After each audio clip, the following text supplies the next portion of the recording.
This video is going to show you a workflow that you can use to build a population pyramid. There are a lot of steps to it, and I might not do the job perfectly, so if there are any problems with it, please let me know. It starts off, though, by going to data.census.gov and searching for age and sex.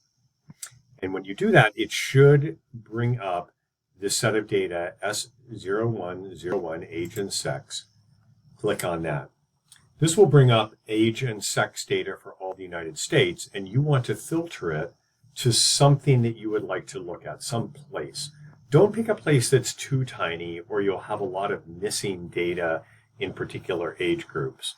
You could do a census tract, or you could do a larger town in Alaska. It's really up to you what you do.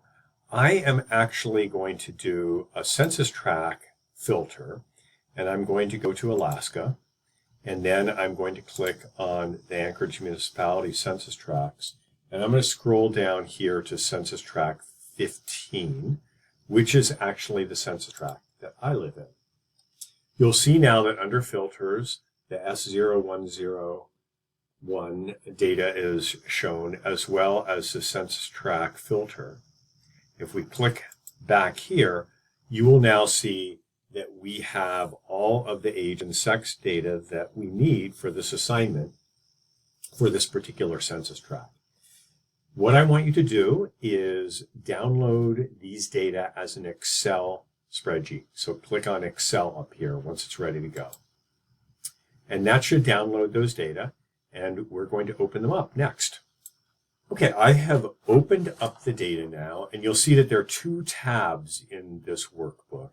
The first is just a bunch of metadata about the data set itself. You won't be working with that. Instead, you'll be working on the data tab, which you have to click on here. Now you're going to have to be able to edit these data. So I have clicked on Enable Editing for it. And you're going to have to do a bunch of deletions and moving things around and creating some formulas to get the stuff to work for you. So the best place to start probably is deleting the first row of data, which shows the census tract. Just remember which area that you are actually looking at. And then what I want to do is I want to get rid of a bunch of columns that I don't need. I only really need the total, the male population, the percent male, female, and percent female. So I'm going to delete all these other columns here and actually insert it, easily fixed. And I'm going to call all these data down. And this is just the first set of culling that you are going to do. There's other stuff that we're going to have to do here as well, but this gets us started. I can now get rid of this second row as well. So I just have the population and the age. And then you'll see under here from about row 22 on, there's a whole bunch of other data. Scroll down through all of those rows right there. You might want to know what the median age of your particular area is. For mine, it's 45.7. You could note that down because you may want to ultimately put on your infographic. And then you want to go ahead and delete all those cells there. Now, all that you should have left will be these numbers and these percentages. But we're actually not even using those percentages either. I want you to highlight these columns because they're actually text columns. They're not numbers.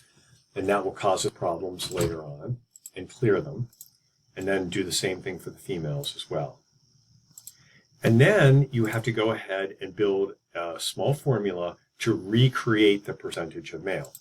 And this is pretty easy to do. You start off just by saying that this number equals the number of men, then divided by the total population.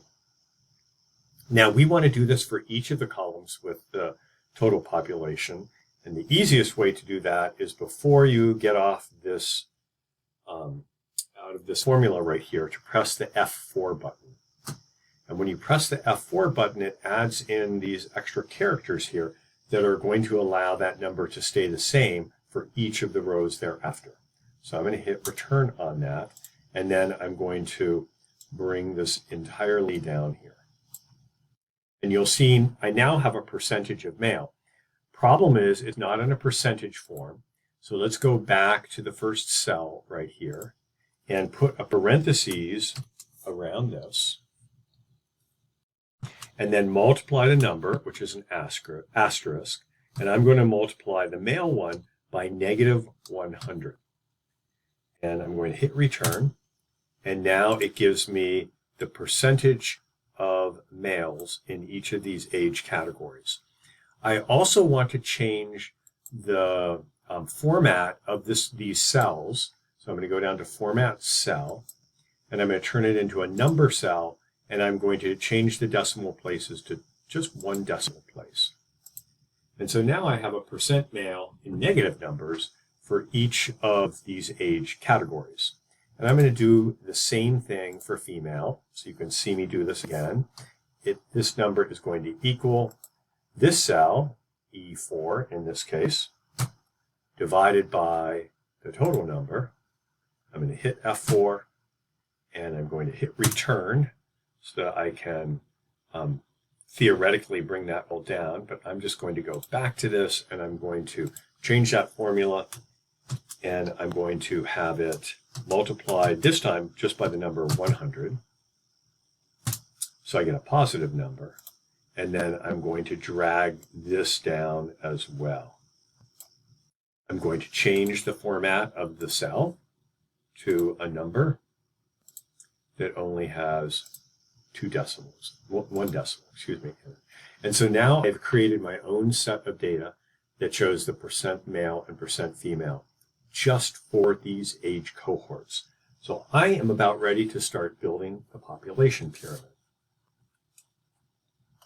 The next thing I'm going to do is I'm going to click on 3 columns that I would like to make into a chart. That's going to be column A, which has the labels. I've clicked on that. And I'm going to press the Control button and click on percent male and percent female. So these 3 are highlighted. And then I'm going to go to Insert a recommended chart. And what should pop up will be a clustered bar chart. And I'm going to say OK to that. And it creates this sort of weird, not great population pyramid. But we're going to change all that. The first thing you'll notice is there's a bunch of empty space here. Sometimes this happens to me, sometimes it doesn't. I'm not exactly sure why. If anyone can figure that out, that would be great. But if we go to this filter right here, what you'll see is it has all of the ages, but then down at the very bottom, there are a bunch of blank boxes. I'm going to unclick all of those. Okay, I think now that I have unclicked all of those rows, no, I didn't. It won't let me continue to do this sort of offline. So you're going to have to watch me unclick all of these rows. But what you're going to do is essentially get rid of these ghost rows that appear here. And then you're going to hit the Apply button that's at the bottom. It's just off your screen. You can't really see it the way that this has turned on. But it's not that hard to do. And when I hit Apply, it's going to start to create something that looks a little bit more like a population pyramid. So now we have to go in and edit this population pyramid. The first thing I'm going to do is delete the chart title. I'm going to put that chart title in the infographic that I make using this. That will make things a little bit bigger as well. And now the next thing we need to do after this is to go in and change the bars. So if you click on one set of bars and then you right click on them, you'll be able to go to Format Data Series.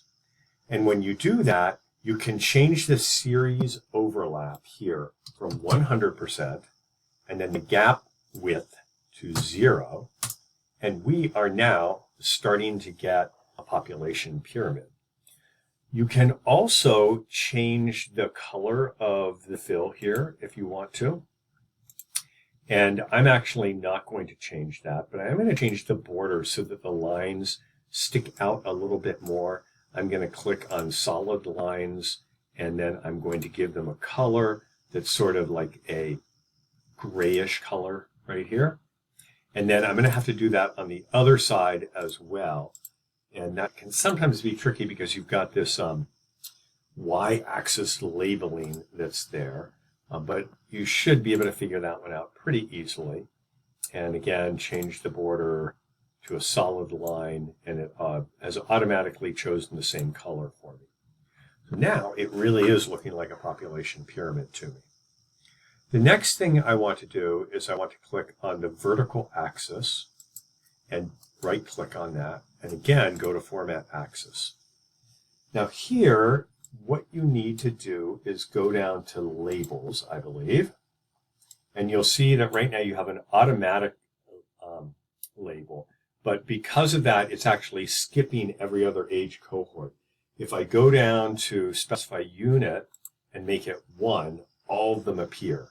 And then if I go to the label position and move it from next to axis to below, it starts to create a population pyramid that we really want to look at. There are a couple of problems with this. One problem is that the percent female and percent male are on the wrong side. I haven't quite figured out how to do that one. Again, there may be a good solution out there that you have. What I usually do is I go and change that when I bring it into Illustrator later. But another problem, it is a little bit easier to fix, is the X axis labels. I'm going to click on those, and I'm going to right-click on those and format the axis again. So currently, these show these negative numbers, and that is not what we want to have. We want to go down and change the numbers right here. And you'll see that the numbers are showing, what should the negative numbers be? They should show a negative number. But we're going to change it to this positive red color right here, and you'll see that the numbers have changed to red. But we can actually reformat that so that everything is black. You have to go into this format code, and you have to add a bracket and then black, and then another bracket, and go to the red one and change that to black and say add. Now we have a population pyramid that works and is the right color, and I can see what the population structure is for my very own census tract, which is a sort of cool thing. I can go ahead then and save this entire population pyramid by clicking on it directly and going to Home and saying Copy. I can now paste this into Illustrator. It's important to note, though, that the changes, if you want to change something, especially something like colors and lines, you need to make those changes now in Excel if you possibly can, because once you bring them into Illustrator, it's going to be pretty complicated to make those shifts and those changes. But I will show you in class, for example, how you can change that percent female and male around. That's a relatively easy fix, but some of the other ones are more difficult. So hopefully this gives everyone a good video workflow of how to make the population pyramid. Again, I do have some very raw written instructions on how to go all through this as well that I'm happy to share with you if you'd like to see it.